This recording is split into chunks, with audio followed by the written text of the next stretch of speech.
धन्यवाद मान्यवर। अब मेरा विनम्र अनुरोध माननीय प्रधानमंत्री श्री नरेंद्र मोदी जी से कि आप विशिष्ट जनों की सभा को संबोधित करें एवं हम सभी का मार्गदर्शन करें।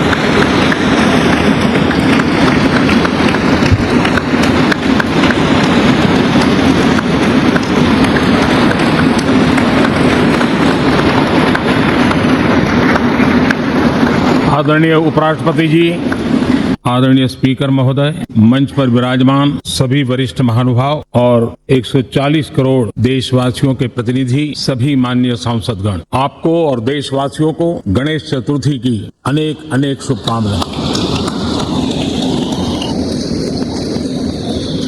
आज नए संसद भवन में हम सब मिलकर के नए भविष्य का श्री गणेश करने जा रहे हैं। आज हम यहाँ विकसित भारत का संकल्प दोहराना, फिर एक बार संकल्पबद्ध होना और उसको परिपूर्ण करने के लिए जी जान से जुटने के इरादे से नए भवन की तरफ प्रस्थान कर रहे हैं। सभागृह और भवन, उसमें भी सेंट्रल हॉल एक प्रकार से हमारी भावनाओं से भरा, हमें भावुक भी करता है और हमें हमारे कर्तव्य के लिए प्रेरित भी करता है। आजादी के पूर्व ये खंड एक बाद में संविधान सभा की बैठक शुरू हुई और संविधान सभा की बैठकों के द्वारा गहन चर्चा विचारणा कर करके हमारा संविधान यहीं पर आकार लिया। यहीं पर 1947 में अंग्रेजी हुकूमत ने सत्ता हस्तांतरण किया, उस प्रक्रिया का भी साक्षी हमारा ये सेंट्रल हॉल है। इसी सेंट्रल हॉल में भारत के तिरंगे को अपनाया गया, हमारे राष्ट्रगान को अपनाया गया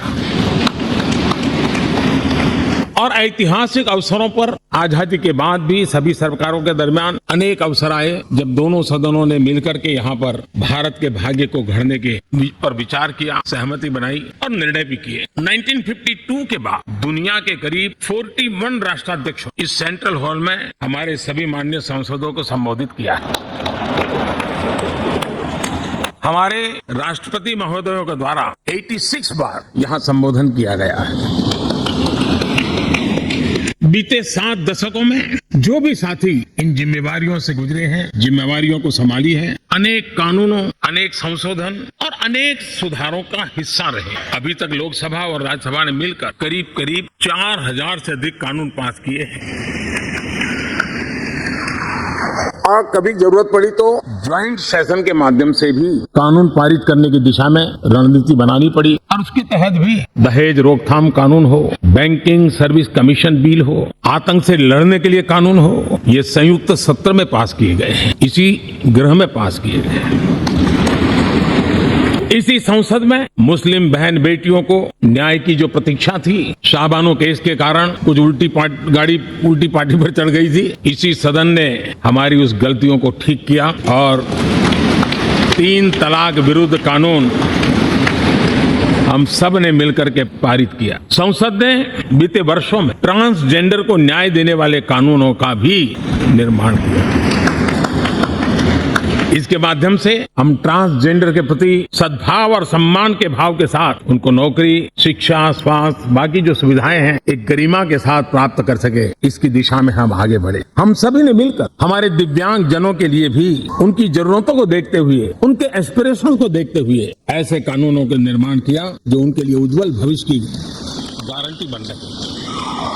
आर्टिकल 370 हटाने से लेकर वो विषय ऐसा रहा जो शायद ही कोई दशक ऐसा होगा कि चर्चा न हुई हो, चिंता न हुई हो और मांग न हुई हो। आक्रोश भी व्यक्त हो, सभागृह में भी हुआ, सभागृह के बाहर भी हुआ, लेकिन हम सबका सौभाग्य है कि हमें सदन में आर्टिकल 370 से मुक्ति पाने का, अलगाववाद,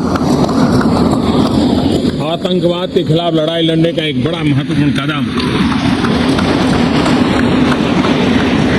और इस महत्वपूर्ण काम में माननीय सांसदों की, संसद की बहुत बड़ी भूमिका। जम्मू कश्मीर में इसी सदन में निर्मित हुआ संविधान हमारे पूर्वजों ने दिया हुआ वो महामूल्य दस्तावेज जम्मू कश्मीर में लागू करते हैं, तो इस मिट्टी को प्रणाम करने का मन करता है। आज जम्मू और कश्मीर शांति और विकास के रास्ते पर चलने के लिए प्रतिबद्ध हुआ है और नए उमंग, नए उत्साह, नए संकल्प के साथ जम्मू कश्मीर के लोग आगे बढ़ने का कोई मौका अब छोड़ना नहीं चाहते। ये दिखाता है कि संसद के सदस्यों ने मिलकर के संसद के भवन में कितने महत्वपूर्ण काम किए। माननीय सांसदगण, लाल किले से मैंने कहा था यही समय है, सही समय है।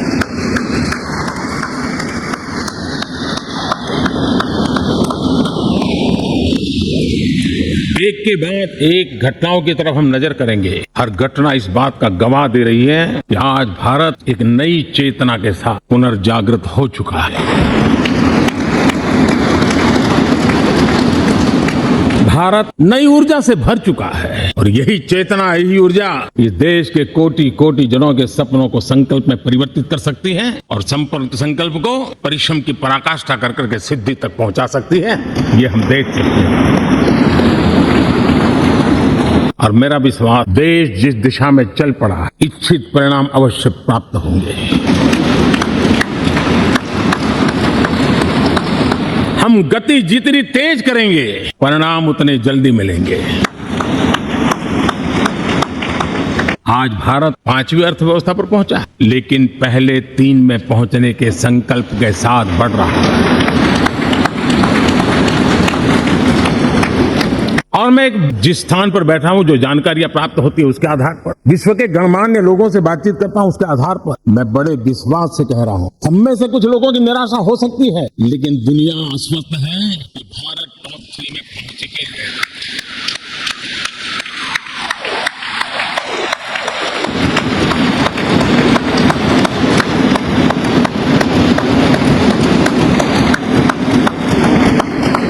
भारत का बैंकिंग सेक्टर आज अपनी मजबूती के कारण से फिर एक बार दुनिया में सकारात्मक चर्चा का केंद्र बना हुआ।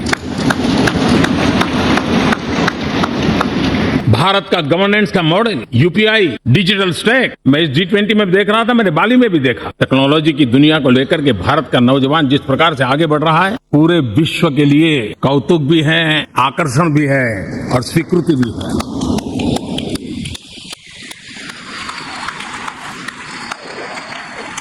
हम सब उस ऐसे कालखंड में हैं, मैं कहूंगा हम लोग एक भाग्यवान लोग हैं। ऐसी भाग्यवान समय में हमें कुछ दायित्व निभाने का अवसर है और हमारा सबसे बड़ा भाग्य है कि आज इंडियन एस्पिरेशंस उस ऊंचाई पर है जो शायद पिछले 1000 साल में नहीं रहे होंगे।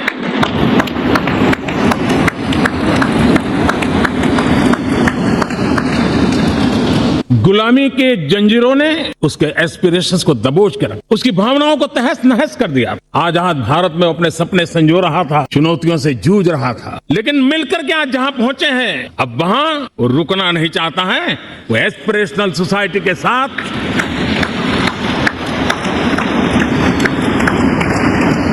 नए लक्ष्य गढ़ना चाहता है। जब एस्पिरेशन सोसाइटी सपने संजोते ही हो, संकल्प लेकर के निकल पड़ी, तब पुराने कानूनों से मुक्ति पाकर नए कानूनों का निर्माण करके उज्जवल भविष्य के लिए एक मार्ग प्रशस्त करने का दायित्व हम सभी सांसदों का सविशेष होता है। संसद में बनने वाला हर कानून, संसद में होने वाली हर चर्चा, संसद से जाने वाला हर संकेत इंडियन एस्पिरेशन को बढ़ावा देने के लिए ही होना चाहिए। ये हम सबकी भावना भी है, कर्तव्य भी है और एक एक देशवासी की हमसे अपेक्षा भी है। हम जो भी रिफॉर्म करें, उसके मूल में इंडियन एस्पिरेशन सबसे सर्वोच्च पद पर होना चाहिए, प्राथमिकता पर होना। लेकिन मैं बहुत सोच समझ करके कहना चाहता, क्या कभी छोटे कैनवास पर कोई बड़ा चित्र बना सकता है क्या? जैसे छोटे कैनवास पर बड़ा चित्र नहीं बन सकता, वैसे हम भी अगर हमारे सोचने के कैनवास को बड़ा नहीं कर सकते, तो भव्य भारत का चित्र भी हम नहीं अंकित कर सकते।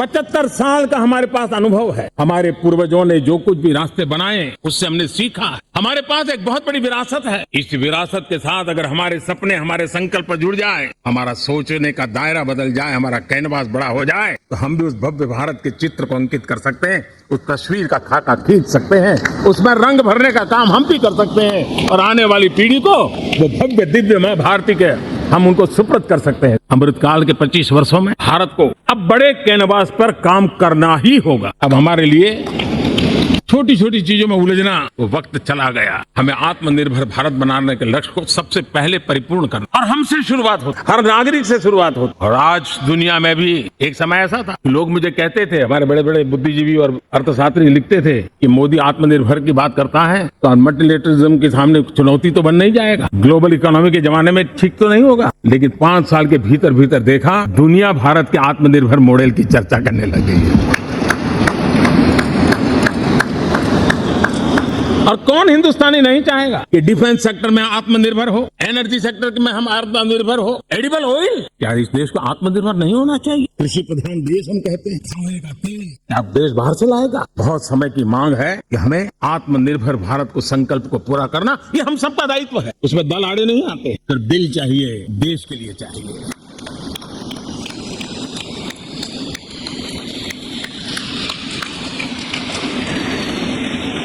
हमें अब मैन्युफैक्चरिंग सेक्टर में दुनिया में सर्वश्रेष्ठ बनने की दिशा में ही कदम रखने हैं। और मैंने एक बार लाल किले से कहा, जीरो डिफेक्ट जीरो इफेक्ट, हमारे प्रोडक्ट में कोई डिफेक्ट ना हो, हमारी प्रक्रिया में पर्यावरण पर कोई इफेक्ट ना हो, ऐसा जीरो डिफेक्ट जीरो इफेक्ट वाला हमें दुनिया के सामने मैन्युफैक्चरिंग क्षेत्र में जाना।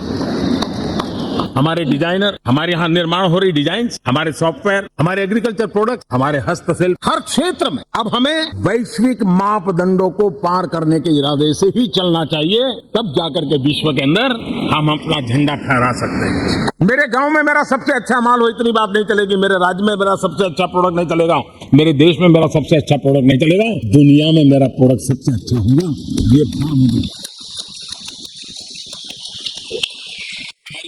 दुनिया के अंदर टॉप रैंकिंग में है, इसमें हमें पीछे नहीं रहे। हमारी शिक्षा जगत को नई नेशनल एजुकेशन पॉलिसी मिली, एक खुलापन है, सर्व स्वीकृत बनी है, उसके सहारे अब हमें चल पना है। और दुनिया के टॉप मोस्ट यूनिवर्सिटीज में अभी जब G20 में विश्व के मेहमान आए तो मैंने नालंदा की एक तस्वीर रखी, और जब मैं दुनिया को कहता था 1500 साल पहले मेरे देश में दुनिया की उत्तम से उत्तम यूनिवर्सिटी हुआ करती थी, तो सुनते ही रह जाते थे। लेकिन हमें उसे प्रेरणा लेनी है, पर प्राप्त तो अभी करके रहना, ये हमारा संकल्प होना चाहिए। आज हमारे देश का नौजवान खेल जगत के अंदर दुनिया में हमारी पहचान बना रहा है। Tier 2, Tier 3 सिटीज, गांव, गरीब परिवारों से, गांव से देश के नौजवान, देश की बेटे बेटियां आज खेलकूद के जगत जीवन में हमारा नाम रोशन करते हैं। लेकिन देश चाहता है और देश का संकल्प होना चाहिए कि अब खेलकूद के हर पोडियम पे हमारा तिरंगा भी लहराता होगा।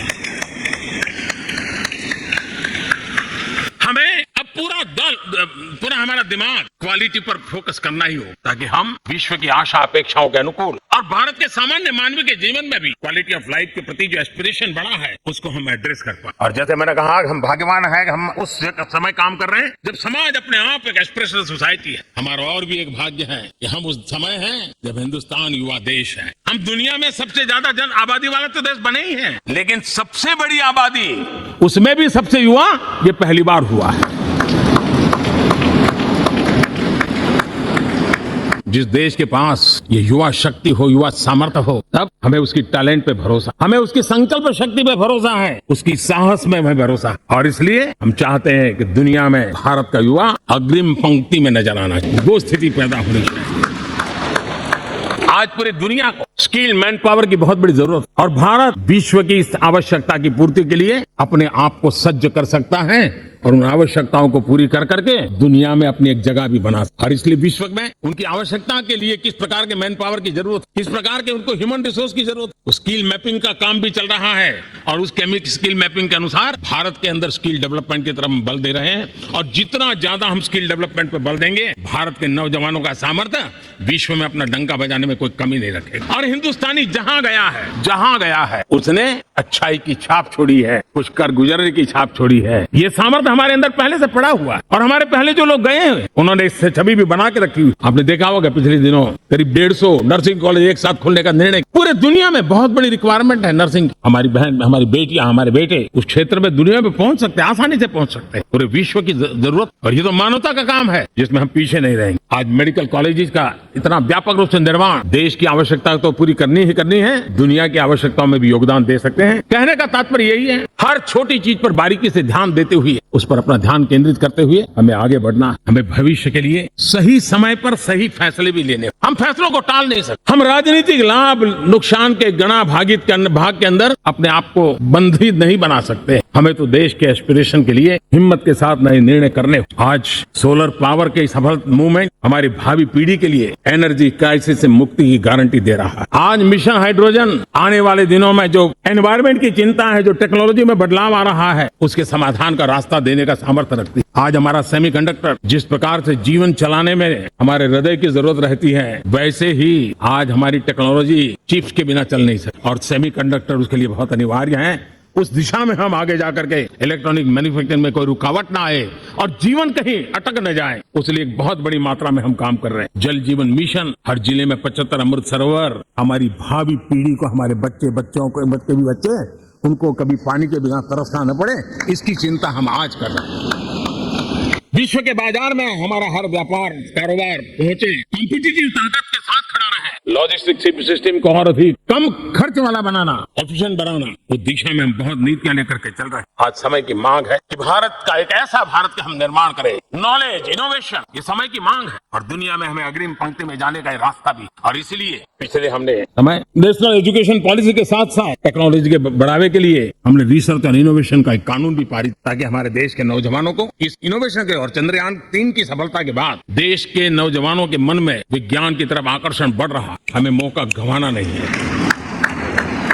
हमारी युवा पीढ़ी को हमने रिसर्च और इनोवेशन के लिए पूरे अवसर देने हैं और इस इकोसिस्टम को बनाने के लिए हमने एक उज्जवल भविष्य के निर्माण की नींव रखी। आदरणीय बंधुगण, सामाजिक न्याय ये हमारी पहली शर्त। बिना सामाजिक न्याय, बिना संतुलन, बिना समभाव, बिना समत्व हम इच्छित परिणामों को घर के भीतर प्राप्त नहीं कर सकते। लेकिन सामाजिक न्याय की चर्चा बहुत सीमित बन के रह गई, हमें उसको व्यापक रूप में देखना। हम किसी गरीब को कोई सुविधा दें, किसी समाज में दबे कुचले व्यक्ति को कोई सुविधा दें, वो तो सामाजिक न्याय की एक प्रक्रिया है। लेकिन उसके घर तक पक्की सड़क बन जाए ना, वो भी सामाजिक न्याय के लिए उसको मजबूती देती है।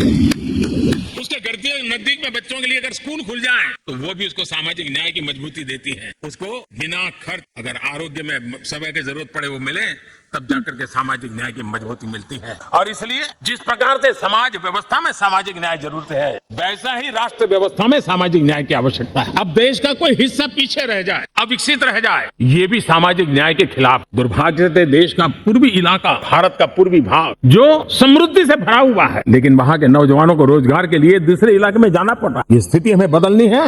हमारे देश के उस पूर्वी भाग को, इलाका को समृद्ध बना करके सामाजिक न्याय की मजबूती भी हमने देनी है।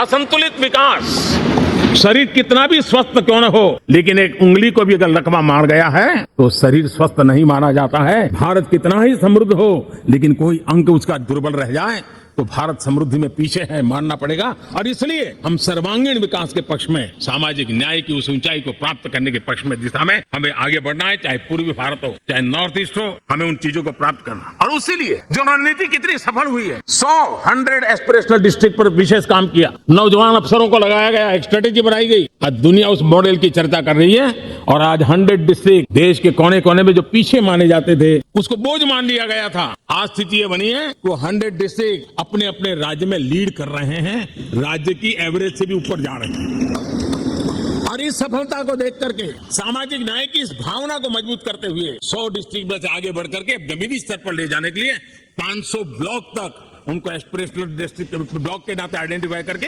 उसको मजबूती करने देने का काम चल रहा है। और मुझे विश्वास है कि एस्पिरेशनल ब्लॉक्स है वो एक विकास का नया मॉडल बनने वाले, वो एक प्रकार से देश के विकास के एक नए ऊर्जा केंद्र बनने की संभावना रखते हैं और उस दिशा में भी हम आगे बढ़ रहे हैं। माननीय सांसदगण, आज विश्व की नजर भारत पर है। शीत युद्ध के समय हमारी पहचान कूटनिरपेक्ष देश के रूप में रही। उस समय की जो जरूरत थी, उसके जो लाभ होने थे, उस समय से हम गुजरे, लेकिन अब भारत का स्थान कुछ और बना है और इसलिए उस समय कूटनिरपेक्ष की अवस्था आवश्यक होगी। आज हम उस नीति को लेकर के चल रहे हैं, जिस नीति को अगर हमें पहचानना है तो विश्व मित्र के रूप में हम आगे बढ़ रहे हैं। हम दुनिया से मित्रता कर रहे हैं, दुनिया हमारे में मित्र खोज रही है। ये शायद विश्व में एक भारत ने, और दूरी नहीं हो सके उतनी निकटता, उस रास्ते पर चल करके भी हम अपने विश्व मित्र के रूप में भाव आज सफलतापूर्वक आगे बढ़ा रहे हैं और मुझे लगता है कि इसका लाभ आज भारत को हो रहा है। भारत आज दुनिया के लिए एक स्टेबल सप्लाई चेन के रूप में उभर रहा है और आज विश्व की ये जरूरत है और उस आवश्यकता की पूर्ति करने का काम G20 में भारत ग्लोबल साउथ के आवाज बनकर के उभरा है। ये बीज G20 समिट में जो बीज बोया गया है, मेरे देशवासी आने वाले समय देखेंगे कि वो ऐसा वटवृक्ष बनने वाला है, ऐसा वटवृक्ष बनने वाला है, विश्वास का ऐसा वटवृक्ष बनने वाला है जिसकी साया में आने वाली पीढ़ियां सदियों तक एक गर्व के साथ अपना सीना तान करके खड़ी रहेगी। ये मुझे विश्वास है। इस G20 में एक बहुत बड़ा काम हमने बायोफ्यूल अलायंस, हम विश्व के नेतृत्व करते रहे, दिशा दे रहे हैं और विश्व को बायोफ्यूल अलायंस में दुनिया के सभी देश देखते ही देखते उसकी सदस्यता ले रहे थे और एक बहुत बड़ा आंदोलन खड़ा होने जा रहा है और जिसका नेतृत्व ये हमारा भारत कर रहा है।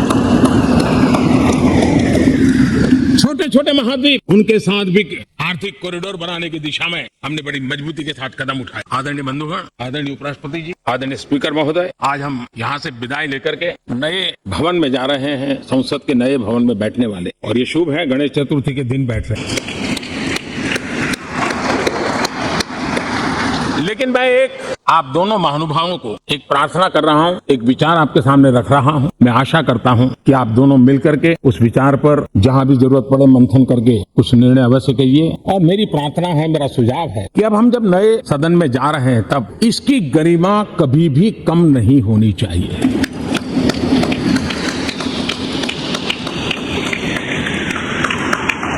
इसे सिर्फ पुरानी पार्लियामेंट कह करके छोड़ दें, ऐसा नहीं होना चाहिए। और इसलिए मेरी प्रार्थना है कि भविष्य में अगर आप सहमति दे दोनों महानुभाव, तो इसको संविधान सदन के रूप में जाना जाए।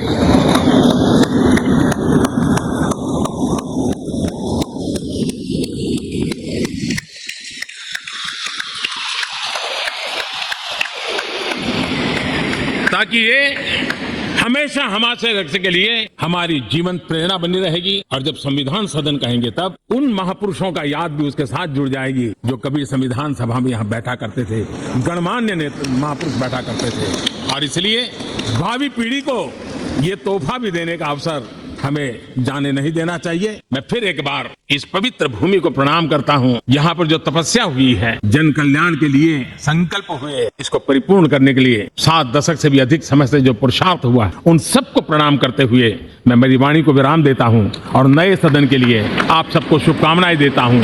बहुत बहुत धन्यवाद।